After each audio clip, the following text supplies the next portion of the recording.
पत्रकार मित्रांनो, हे जे 100 कोटी रुपये सौर ऊर्जा प्रकल्पासाठी या ठिकाणी येतात, माझी अपेक्षा आहे की एवढा मोठा निधी शहराला येण्याची पहिला प्रसंग आहे आणि यातून खूप चांगला विकासाला चालना मिळणार आहे। तुमचा महानगरपालिकेचा जवळपास या प्रकल्पामुळे 40 कोटी रुपये तुमचे इतर बाबीवर खर्च होणार आहेत, जे फक्त एमएससीबीला जाणार होते। आणि 40 कोटीच्या माध्यमातून मग नाल्या, रस्ते याला चिरकाळ अनेक दिवस हा पैसा महानगरपालिकेचा वाचेल आणि यातून विकास काम होतील। मी ह्या प्रकल्पाच्या पाठीमागे लागल्यानंतर आता राज्य सरकारने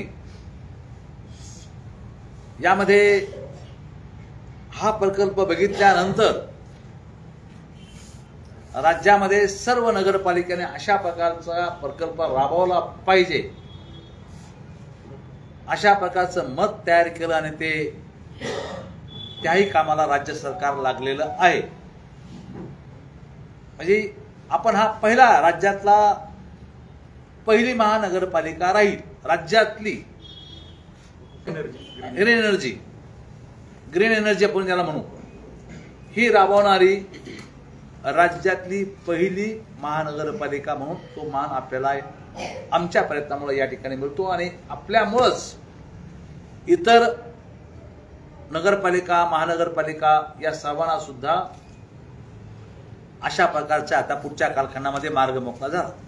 आपल्या जालना शहरात 15 मेगावॉटचे सौर ऊर्जा जी मंजूर झाली, मी आमदार असताना माझ्या अधिवेशनमध्ये या भाषण झाला आणि नगरपालिकेकडून तसा प्रस्ताव गेलेला होता।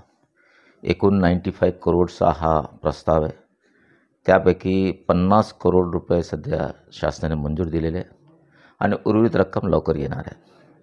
यासाठी तेव्हा आम्ही 2 शोधलं होतं, एक तर आपला जे फिल्टर प्लांट आहे तिथं करायचं किंवा घाणेवाडीमध्ये करायचं, आणि घाणेवाडी फिजिबल झाली।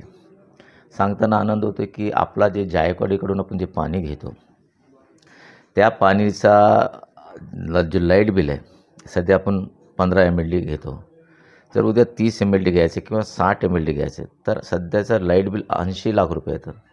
जर 60 MLD घ्यायचं तर 3 कोटी पर मंथ या हिशोबाने त्या इलेक्ट्रिसिटीचं बिल येईल। 3 कोटीचा इलेक्ट्रिक बिल कुठून द्यायचा हा सर्वात मोठा प्रश्न, म्हणून हा सौर ऊर्जाची कल्पना त्यावेळी मी मांडलेली होती।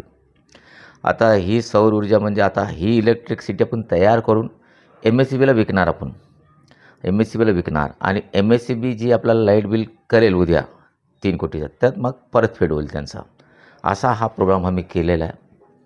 आणि यासाठी आता हे 60 MLD आल्यानंतरही दररोज पाणी कसं द्यायचं याचाही आपण त्याच्यासाठी प्रयत्न करणार आहे। मी आमदार असताना इंटरनल वॉटर डिस्ट्रीब्युशन मंजूर झालेला होता, त्याचं कामही 90% 99% झालेलं आहे।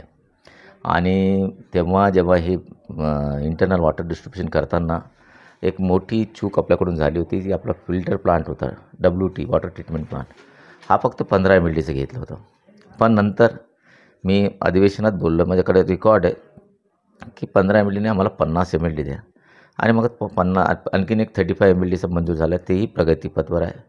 घाणेवाडीपासून तर आपला जे JS कॉलेजचं मागेचं फिल्टर भेट आहे त्या पाईपलाईनसाठी जे जुने पाईपलाईन आहे ते जीर्ण झालेलं आहे। जर त्या घाणेवाडी डॅममधून आपण 100 MLD पाणी घेतलं तर आपलं JS कॉलेजमध्ये टाकी जे त्यात फक्त 5 किंवा 10 MLD आहे।